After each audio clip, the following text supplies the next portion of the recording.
मीनाक्षी नटराजन के नामांकन पर बवाल अब भी जारी है। कुछ देर में निर्वाचन अधिकारी अपना फैसला देंगे। मीनाक्षी के नामांकन पर बीजेपी ने आपत्ति जताई है। मीनाक्षी पर आपराधिक मामले की जानकारी छिपाने का आरोप लगाया गया है। विधानसभा में कांग्रेस और भाजपा के दिग्गज डटे हुए हैं।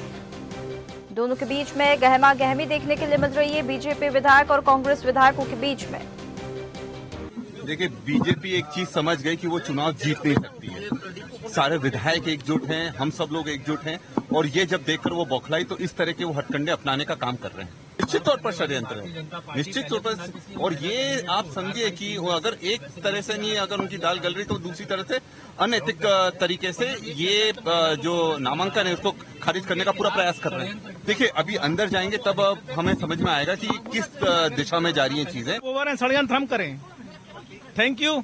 गलती वो करें और हमें दोषी बताएं। देखिए, मामला गंभीर है। फॉर्म में गलती वो करें, गलत जानकारी वो दें और दोष हमें बताएं। अब अभी फिर से सुनवाई हो रही है, सब सामने आ जाए। अधिक जानकारी के लिए हमारे साथ digital news head Anirudh Sonu ने जुड़ गए हैं। अनिरुद्ध, निर्वाचन अधिकारी अपना फैसला कुछ ही देर में सुना देंगे, लेकिन उससे पहले जो ये गहमा गहमी देखने के लिए मिल रही है, हलचल देखने के लिए मिल रही है बीजेपी और कांग्रेस विधायकों के बीच में, क्या अभी जो माहौल है कैसा देखने के लिए मिल रहा है? क्योंकि यहाँ पर आपत्ति तो दर्ज करा दी है भाजपा ने, कांग्रेस इसे लगातार डिफेंड कर रही है, लेकिन कुछ ही देर में फैसला आ जाएगा। उसके बाद क्या यहाँ पर सियासी समीकरण देखने के लिए मिल सकते हैं? देखिए, भारतीय जनता पार्टी स्पष्ट कर चुकी है कि मीनाक्षी नटराजन ने जो अपना राज्यसभा का नॉमिनेशन मध्य प्रदेश विधानसभा में सबमिट किया है, उसमें बहुत सी जानकारियां छुपाई, और सबसे बड़ी जानकारी जो छुपाई है वो क्रिमिनल केस को छुपाया है। और जहां तक बात करें तो निर्वाचन अधिकारी इस पूरे मामले की जांच कर रहे हैं। 2 से ढाई घंटे हो चुके हैं। पहले कहा गया था कि 5:30 बजे निर्वाचन अधिकारी अपना फैसला यानी अपना निर्णय बता देंगे। इसके बाद समय 6 हुआ और अब 7 बजे के भी बाद फैसला सुनाने की बात कही जा रही है। लेकिन 2.5 से 3 घंटे होने के बाद भी मध्य प्रदेश विधानसभा में भारतीय जनता पार्टी और कांग्रेस पार्टी दोनों के नेता मौजूद हैं, दोनों के लीगल एडवाइजर भी मौजूद हैं। और कांग्रेस पार्टी का यही कहना है कि भारतीय जनता पार्टी चुनाव की मर्यादाओं को तोड़ रही है, जबकि भारतीय जनता पार्टी का कहना है कि वो जो भी काम कर रहे हैं नियम प्रक्रिया के तहत कर रहे हैं। मीनाक्षी नटराजन ने अपनी जानकारी क्यों छुपाई है? और जहां तक बात करें तो मध्य प्रदेश विधानसभा की सुरक्षा भी कड़ी कर दी है, अतिरिक्त पुलिस बल भी बुलाया गया है, और बड़ी संख्या में कांग्रेस के नेता और बीजेपी के नेता कुछ मध्य प्रदेश विधानसभा के अंदर मौजूद है, लॉबी में। इसके अलावा कुछ लोग बाहर मौजूद हैं, और सबकी निगाह इसी पे लगी है कि क्या मीनाक्षी नटराजन का नामांकन वैध है या अवैध है। और भारतीय जनता पार्टी का कहना है कि वो निर्वाचन आयोग का ये काम है, उनका इसमें कोई रोल नहीं है। उन्होंने केवल अपनी शिकायतें दर्ज करवाई है कि किस तरह मीनाक्षी नटराजन ने एक सीनियर नेता होते हुए अपने नामांकन में बहुत सी जानकारियां छुपाई हैं। बिल्कुल अनिरुद्ध, देखिए फैसला तो जब आएगा तब आएगा, पर कहीं ना कहीं मुझे ऐसा लगता है कि महेश केवट वर्सेस मीनाक्षी नटराजन अब यहाँ पर होता हुआ नजर आ रहा है।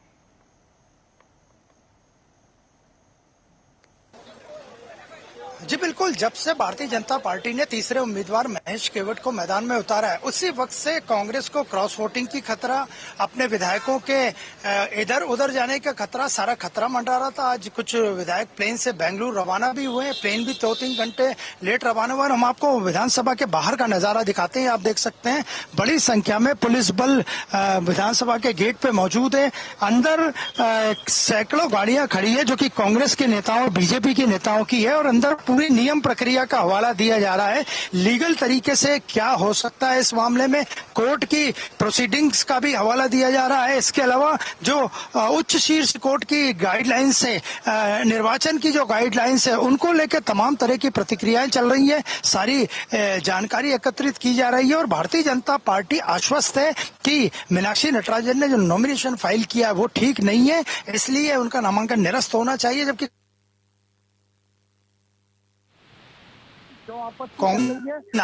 भारतीय जनता पार्टी क्यों आपत्ति कर रही है? हालांकि मीनाक्षी नटराजन से जब बात की गई तो उनका यही कहना था कि उन्हें इस पूरे मामले की कोई जानकारी नहीं है, और जो भी ये मामला चल रहा है वो उनको लीगल एडवाइजर, कांग्रेस के लीगल सेल के लोग और अन्य जो न्याय व्यवस्था से जुड़े लोग देख रहे हैं। कांग्रेस उम्मीदवार मीनाक्षी नटराजन का जो है नामांकन रद्द कर दिया गया है। अब इसको लेकर सियासी माहौल क्या देखने के लिए मिल रहा है, अब ये भी देखने वाली बात होगी, क्योंकि जब तक फैसला नहीं आया था तब तक आमने सामने वर्सेस की बात हो गई थी, और अब जब ये नामांकन रद्द कर दिया गया है तो यहाँ पर अब क्या समीकरण बैठ रहे हैं और क्या हलचल देखने के लिए मिल सकती है। क्योंकि शुरुआती तौर से हम देख रहे हैं कि कांग्रेस के ऊपर एक के बाद कोई ना कोई आपत्ति आ रही है।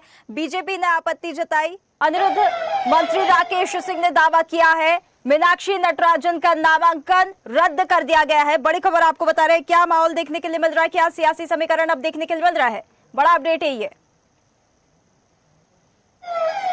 देखिए, अब आपसे 15 मिनट पहले भारतीय जनता पार्टी की आपत्ति पर मीनाक्षी नटराजन का राज्यसभा उम्मीदवार का जो मध्य प्रदेश की एक सीट के लिए था नामांकन निरस्त हो चुका है, और हम बाहर का माहौल दिखाते हैं। ये नेताओं का निकलना वहां से शुरू हो गया है। अंदर भारतीय जनता पार्टी के खेमे में बड़ी खुशी है। कांग्रेस के विधायक भी यहाँ से निकल रहे हैं, लेकिन उनके चेहरे पर निराशा स्पष्ट नजर आ रही है। अब हालांकि उनका कहना है कि वे आगे इस प्रोसीडिंग को और कोर्ट में लेके जाएंगे, और आप सामने गाड़ी में देख सकते हैं कि कांग्रेस के नेता मीनाक्षी नटराजन खुद, आप ये गाड़ी में देखिए, मीनाक्षी नटराजन खुद गाड़ी में बैठी है, और मीनाक्षी नटराजन के चेहरे पे निराशा साफ आप देख सकते हैं। वो हालांकि मीनाक्षी नटराजन गाड़ी से अभी भी बाहर निकली, आप विजुअल्स में आसानी से देख सकते हैं। वो बातचीत नहीं कर रही है, लेकिन उनके चेहरे से निराशा स्पष्ट नजर आ रही है। आप देखिए मीनाक्षी नटराजन का कहना है,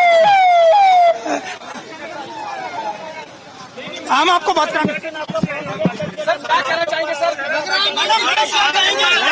पीसीसी में बात करेंगे, पीसीसी में बात करेंगे, पीसीसी में बात करेंगे 7:30 बजे, पीसीसी में बात करेंगे 7:30 बजे बात करेंगे। नहीं,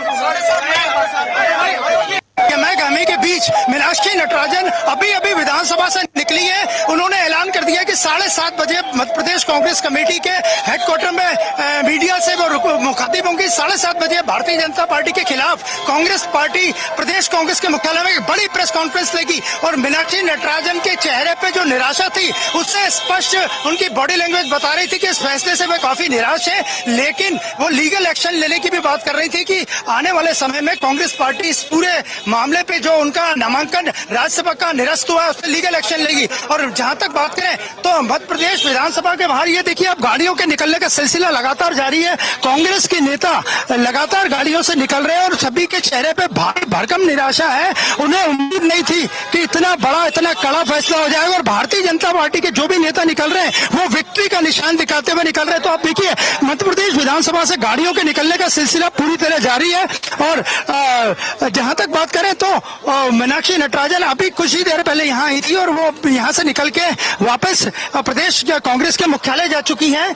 और आप देखिए, यहाँ पे कांग्रेस के नेता और भारतीय जनता पार्टी के नेता दोनों ही विधानसभा से निकल रहे हैं, और पूरा माहौल जो है वो पूरा हंगामेदार माहौल है। और कांग्रेस का यही कहना है कि ये सब जो हुआ है वो ठीक नहीं हुआ, और इसी बीच कांग्रेस लीगल सेल के लोग भी यहाँ से निकल रहे हैं। तो आप देख सकते हैं कि भारी गहमी के बीच मध्य प्रदेश विधानसभा से कांग्रेस और भाजपा के नेताओं का निकलना जारी है। मीनाक्षी नटराजन अभी कुछ ही मिनटों पहले यहाँ से निकल के प्रदेश कांग्रेस कार्यालय के मुख्यालय पीसीसी। फैसले के बाद तो पूरा के पूरा समीकरण ही यहाँ पर बदल गया है। अब तक जो हम चर्चा कर रहे थे कि महेश केवट वर्सेस मीनाक्षी नटराजन हो रहा है, लेकिन इस फैसले के बाद तो मीनाक्षी नटराजन का पलड़ा पूरी तरह से साफ हो गया है, और पूरी तरफ से पलड़ा जो है महेश केवट का यहाँ पर भारी होता हुआ नजर आ रहा है। आगे कांग्रेस की तरफ से क्या यहाँ पर कार्रवाई की जाने की बात हो रही है, किस प्रकार से वो अब प्रदर्शन करेंगे और आगे उनके क्या है प्रतिक्रिया, क्या करेंगे वो? शुरू से ही ये मुकाबला महेश केवट वर्सेस मीनाक्षी नटराजन था ही नहीं। भारतीय जनता पार्टी के रणनीतिकारों ने इतनी सदी हुई और गुप्त रणनीति बनाई थी कि कहीं से कहीं तक ये मुकाबला महेश केवट वर्सेस मीनाक्षी नटराजन नहीं था। इन मौके पे मीनाक्षी के एफिडेविट की जांच की बात उठी, जांच के बाद आपत्तियां लगी, आपत्ति के बाद भारतीय जनता पार्टी के लीगल सेल के लोग पहुंचे। उन्होंने पूरी आपत्ति, कोर्ट की प्रोसीडिंग्स, कोर्ट के नियम, उच्च सदन के नियम, सुप्रीम कोर्ट के नियम सब बताए, और इसके बाद मीनाक्षी नटराजन का जो नॉमिनेशन था वो रद्द कर दिया गया। और आपको विधानसभा के बाहर भारी गहमी का माहौल है। भारतीय जनता पार्टी के नेता निकल रहे हैं यहाँ से, लगातार गाड़ियों के निकलने का सिलसिला भी जारी है, और भारतीय जनता पार्टी के जो खेमे के नेता निकल रहे हैं वो विक्ट्री का निशान दिखाते हुए निकल रहे हैं ना, उनका स्पष्ट संकेत है कि वो चुनाव जीत चुके हैं और महेश केवट राज्यसभा के सदस्य बनना उनका तय है। लेकिन कांग्रेस के खेमे में भारी भरकम निराशा है और कांग्रेस का कहना है कि वे आगे भी जो कोर्ट के या न्याय के रास्ते खुले हैं वो उस न्याय के रास्ते में जाएंगी। भाजपा इसे बड़ी जीत यहाँ पर बता रही है, लेकिन कांग्रेस अब इसे राजनीतिक झटका मान रही है। अब आगे क्या कुछ कांग्रेस कदम उठाएगी ये तो देखने वाली बात होगी। बहुत धन्यवाद आपका हमारे साथ जुड़ने के लिए। ताजा खबरों के लिए लाइक, फॉलो और यूट्यूब पर सब्सक्राइब कर बेल आइकन दबाएं। साथ ही हर अपडेट के लिए विजिट करें स्वदेशलाइव.com।